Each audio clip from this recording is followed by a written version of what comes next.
ఈ సందర్భంలో ఒక మాట మీకు చెప్పాలి. సింహము కన్నా యాగముగా పరిగెట్టేది చిరుతపులి, కానీ అడవికి రాజు చిరుతపులి కాదు. సింహము కన్నా బలమైనది ఏనుగు, కానీ అడవికి అది రాజు కాదు.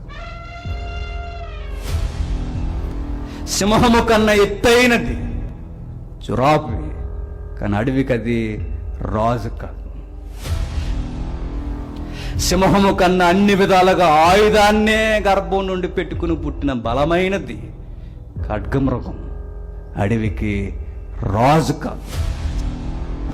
సింహము కన్నా తెలివైనది జిత్తులు మారది నక్క, అడవికి రాజు కాదు.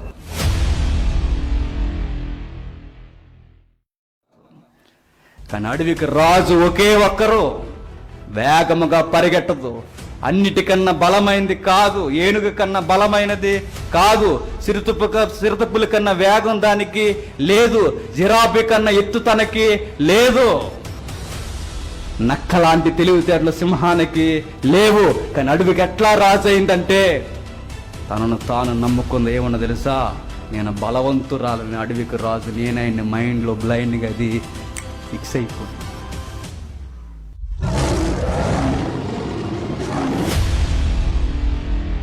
దీని కరెక్ట్ రిఫరెన్స్ ఏంటో చెప్పనా? నీతిమంతుడు సింహము వలె ధైర్యముగా ఉంటాడు. ఎన్ని జరిగిపోయింది. నీతిమంతుడు సింహము వలె ధైర్యం అంటే, సింహము వలె ధైర్యం అంటే దాని హృదయ స్పందన ఏంటో చెప్పనా? ఐ ఆమ్ కింగ్, రాజుని.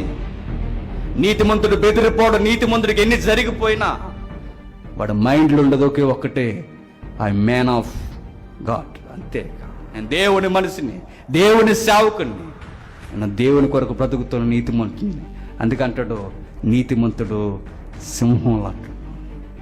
నక్కలు ఎన్నో అరుస్తాయి కామెంట్లు చేస్తూ, సింహానికి కామెంట్ చేస్తే ఏమన్నా నష్టమా? ఎన్నో అరుస్తాయి ఫోన్లో వచ్చేవని, చంపేస్తామని, రావేవి ఎదురుగా. దాని దెబ్బ ఎలా ఉంటుంది వాళ్ళకి తెలుసుగా. బోధకుడి జీవితంలో ఉండేది ఏంటంటే, వెనక ఎన్ని కత్తిపోట్లు ఒత్తుళ్ళు ఎన్ని ఉన్నా అతని జీవితంలో ఉండే ధైర్యం ఏంటంటే ఒకే ఒక్కటి, నేను నీతిమంతుని దేవుని కొరకు బతుకుతున్నా. నిజమే ఇది. ఏమైపోయినా, ఏం జరిగిపోయినా ఆయన జీవితంలో ఉండే ఒకే ఒక్కటే, నేను దేవుని కొరకు బ్రతుకుతున్నాను. ఇంతకు మించిన భాగ్యం నాకు ఏది లేదా.